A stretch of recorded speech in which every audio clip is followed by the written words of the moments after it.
Nos habla el Evangelio de un intérprete de la ley de Moisés, de un judío de tradición, haciéndole una pregunta un poquito de doble faz a Jesús, porque el intérprete hace la pregunta, pero él sabe la respuesta a la pregunta que le hace a Jesús. The gospel talks about this interpreter of the law that asked this question of Jesus, and the motivation of the question is not necessarily the best, because the interpreter already knows the answer to the question. Como judío, ciertamente sabía la respuesta, pero como judío quería probar a Jesús acerca de la interpretación de la ley de Moisés y quiere que Jesús se involucre en ese ejercicio, por así llamarlo, intelectual, puramente intelectual de la ley de Moisés. As a Jew that he is, he knows the answer, but he wants to engage Jesus in the interpretation of the law of Moses, and somehow tries to find the opportunity to engage in what I will call it a purely intellectual exercise. Pero Jesús, como buen maestro, como lo hace siempre, no rehúsa la pregunta de este intérprete de la ley y le responde con otra pregunta. As a good teacher that he is, Jesus does not refuse the question of the interpreter of the law, but rather answers with another question. ¿Qué está escrito en la ley? ¿Cómo lees? What is written in the law? How you read it? Y malintencionada como inicialmente puede ser la pregunta de este intérprete judío, Jesús usa la pregunta para revelar de una manera nueva el amor de Dios, para enseñar las realidades y las prioridades del reino de Dios, y para invitar al joven judío y a todos nosotros a la fe, que siempre es una fe activa en el amor, como especialmente la tradición luterana lo enseña tan centralmente. And so,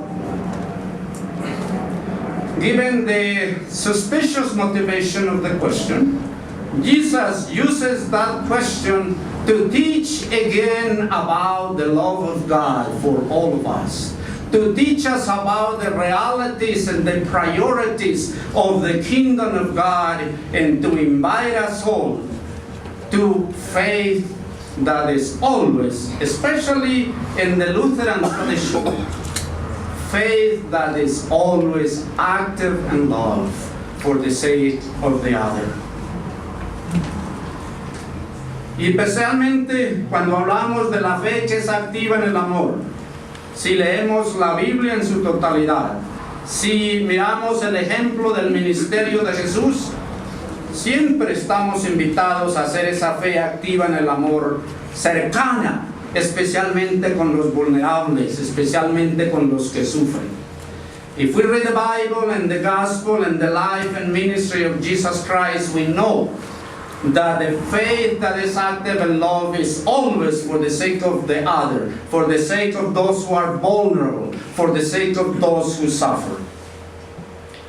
Brevemente entendamos el contexto de lo que está pasando en esta historia, que es una historia central a nuestra vida como cristianos. Briefly, let us reflect on the context. What is going on in this story that is so central and foundational to who we are as Christians? The interpreter of the law, we already said, is a Jew, is a faithful Jew, and he knows the law of Moses. El intérprete de la ley, ya lo dijimos, es judío. Es un judío fiel y practicante, y es un judío que conoce la ley, la conoce muy bien, la recita muy bien, y de hecho es parte de quién es él. ¿Sabe? Este señor que realmente todo se centra en esto como la palabra lo dice. La ley y todos los profetas se resumen en un gran mandamiento que es, ¿cuál es? Ama al Señor tu Dios, como lo escuchamos, con todo tu corazón, todas tus fuerzas, y ¿qué? Agrega algo, y a tu prójimo como a ti mismo. So this person knows what is really the core of the law of Moses and of everything else. Love the Lord your God with all your heart, all your mind, all your strength, and he adds, your neighbor as you love yourself.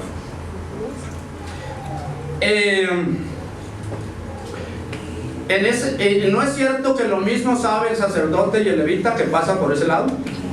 ¿Suponen ustedes que como sacerdote y como levita sabían eso de mente y lo tenían de pronto en su corazón? Indudablemente que en sí. Esa es la formación que se daba a ellos.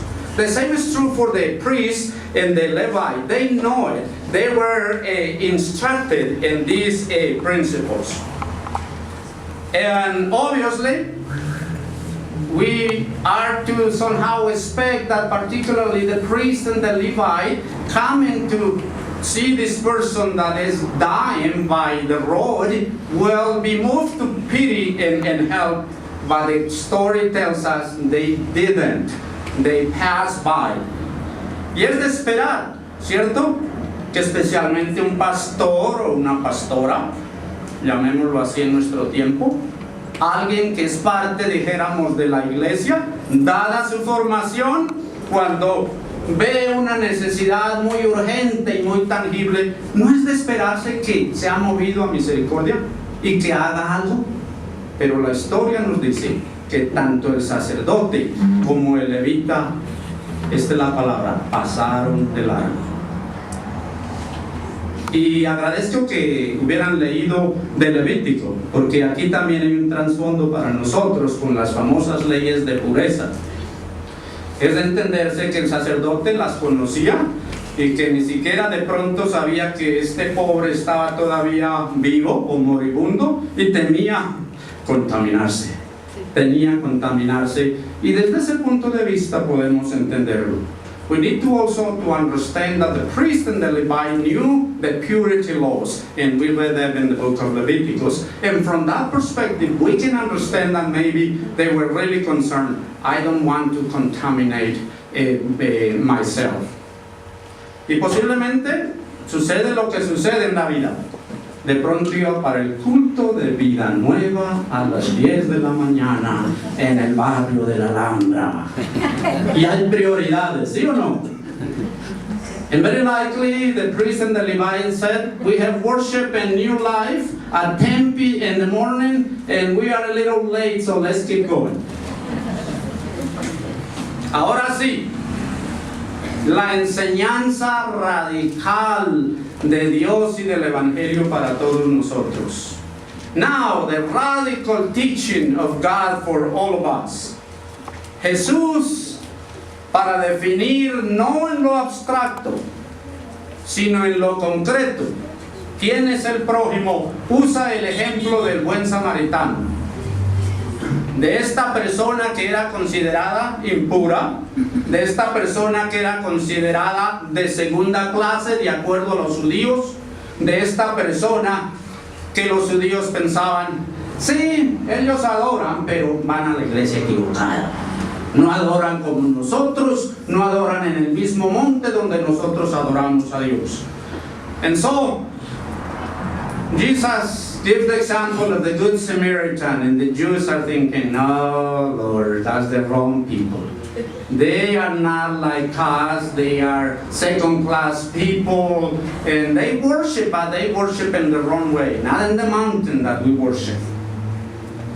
Este samaritano, quien también conoce la ley de Moisés, no pasa de largo, es movido a compasión, a sentir el dolor del otro, de quien yace moribundo a la orilla del camino. Y ese samaritano interrumpe su viaje, se detiene y actúa, y usa los recursos que Dios le ha dado generosamente.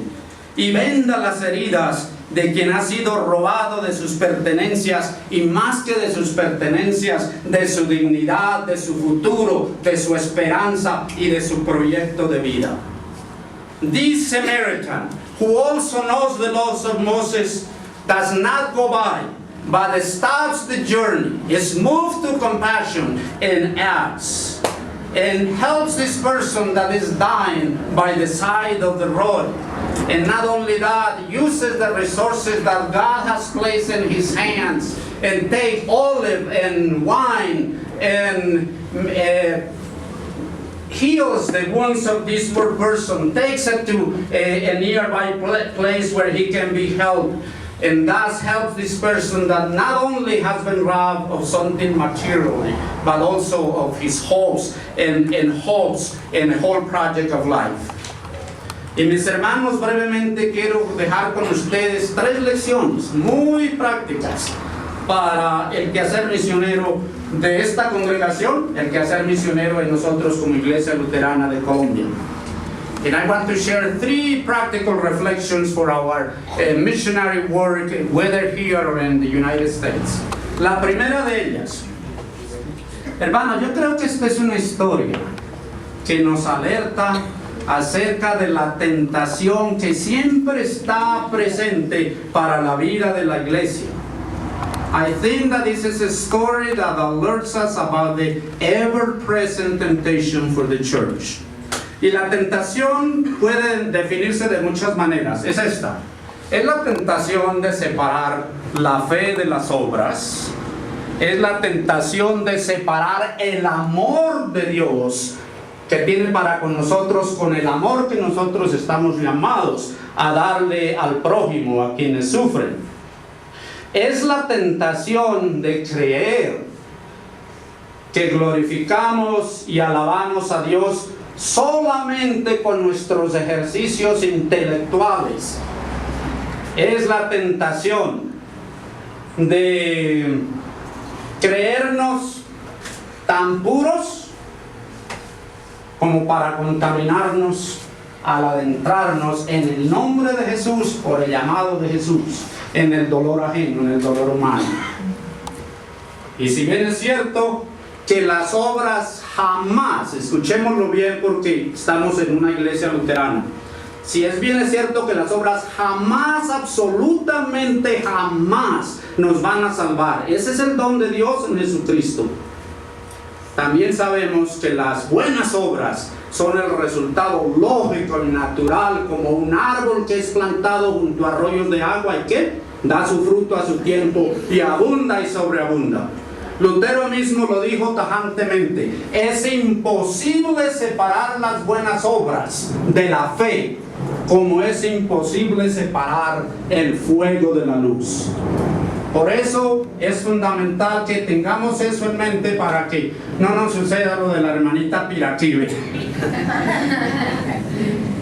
My brothers and sisters, I'm saying that even though doing good works will never save us, the Bible makes very clear, and it's true, particularly in our Lutheran tradition, that good works will follow our faith in the Lord Jesus Christ. And I'm using an example that later on I will explain to you about the church that here does not welcome the poor and the lame and those who maybe doesn't have one arm, but they want money. And the pastor has mansions in Florida, and bank accounts in Switzerland. Hermanos, si dudamos de eso, les dejo lo siguiente como nuestra tarea siguiente. Leamos a los profetas. Si creemos que el culto y el servicio que resulta de ese culto son dos cosas totalmente diferentes, leamos a los profetas, que nunca separan el culto del pueblo de Dios con la vida diaria y con la transformación de la sociedad.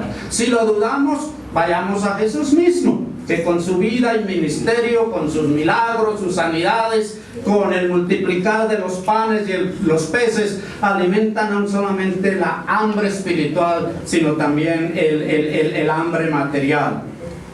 Segundo, y I think that for the sake of time, I'm going to kind of not use necessarily too much English, but I don't want to be preaching too long. La segunda ilustración que creo, o enseñanza práctica que ese texto del Evangelio nos da es esto: que el Evangelio siempre nos comisiona y nos inspira y nos empodera para, en nombre de Jesús, escuchémoslo muy bien, no vamos en nuestro propio nombre, ni servimos en nuestro propio nombre, sino en el nombre de Jesús, por la autoridad de Jesús, por el llamado de Jesús, se nos encomienda una misión sanadora y perdonadora y liberadora, y es la misión de vendar las heridas, en el caso nuestro, de este pueblo de Colombia, que tanto necesita de Dios como necesitamos del aire para respirar. Hacemos primero y ante todo como una iglesia anclada profundamente en la palabra de Dios y en los sacramentos, en el culto de la iglesia. Pero de esa palabra y de esos sacramentos y de ese culto de la iglesia fluye bendición para el mundo y fluye sanamiento de las heridas. Y es que para nosotros esa misión es prioritaria y urgente. Sabemos que somos la peor crisis humanitaria del hemisferio occidental. Existe aquí en Colombia, hermanos y hermanas. Sabemos que en nuestro amado país tenemos 5.5 millones de seres concretos, reales y humanos que han sido desplazados y lo han perdido todo por causa de un conflicto que no tiene razón de ser. Tenemos una misión urgente y una misión sanadora. Y en Colombia, los que han sido robados y violentados y victimizados no son un individuo, sino también es una sociedad entera. Y a eso el Señor nos convoca y nos llama como iglesia luterana. Basically, I'm saying that for us in Colombia, this healing mission has to do with the worst humanitarian crisis in the Western Hemisphere, with the fact that we have 5.5 real human beings here in Colombia that have lost absolutely everything and live as displaced, and tomorrow we are going to meet them.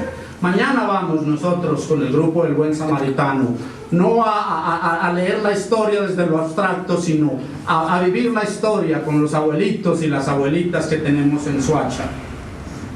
Y tercero, hermanos, para concluir aquí, es lo siguiente: el llamado ineludible de Jesús para la iglesia Vida Nueva, para el Buen Samaritano en los Estados Unidos, para el pastor Natanael y la pastora Angélica, para todos y cada uno de nosotros, es el llamado, ante todo es el llamado al discipulado, al seguir al Señor Jesús de acuerdo a lo que Él espera y pide de nosotros, y no de acuerdo a lo que nos resulta conveniente en un momento dado. Es el llamado al discipulado cristiano, que de hecho es un llamado misionero.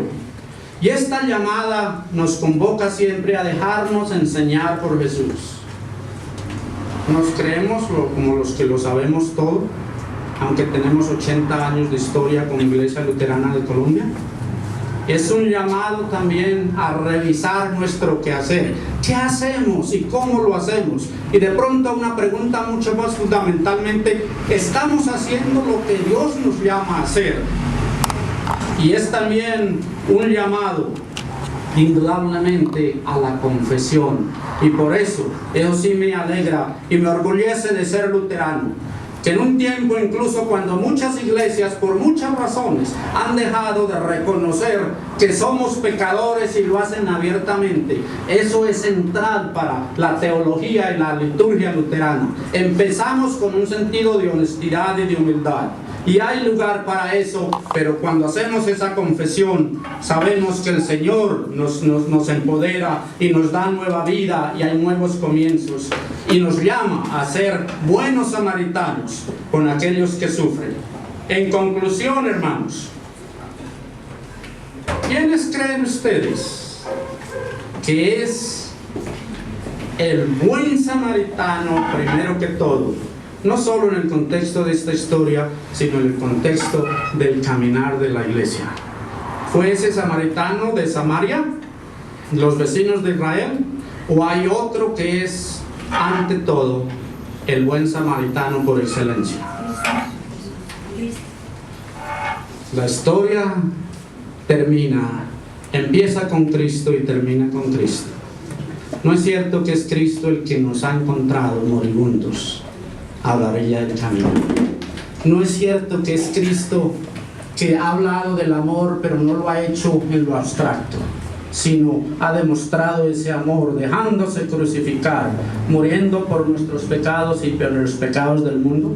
¿No es cierto que es Jesús el que venda nuestras heridas, cualesquiera las heridas sean, incluso las que trajimos aquí en este momento hoy? Y no es Jesucristo que nos muestra el rostro de Dios, el corazón de Dios, el poder de Dios para sanar al mundo. Pero una vez que hemos descubierto y que hemos probado la bondad y la misericordia de Dios, como el primer buen samaritano que nos sana y que nos encuentra y nos da nueva vida y un nuevo futuro y una nueva esperanza, escuchamos el llamado persistente de Jesús en la conclusión de la historia. ¿Quién de estos tres creen ustedes que fue el buen samaritano para aquel que había caído en manos de los ladrones y había sido despojado de todo? Y el intérprete de la ley indudablemente responde bien: el que hizo de misericordia. Nosotros como iglesia luterana no podemos caer en dos tentaciones que siempre están ahí presentes. Una, espiritualizar la fe. Esa es una tentación real. Y segundo, no podemos pensar que hacer acción social por sí misma es la respuesta. La una no es exclusiva de la otra. La una no es exclusiva de la otra, sino como el árbol que es plantado junto a corrientes de agua, echa raíces en la palabra, en los sacramentos, en el culto, pero es un árbol que va a dar fruto y lo va a dar para bendición y para sanidad del mundo. Hermanos, que Dios los utilice a ustedes y que no se dejen amedrentar incluso por ser una iglesia pequeña, porque la palabra les dice: no teman, rebaño pequeño. ¿Qué dice más la palabra? Porque le ha placido ¿a quién? ¿Al pastor o al obispo? No, le ha placido a Dios darles el reino. Y el reino de Dios es un reino de vida y de sanidad. Amén.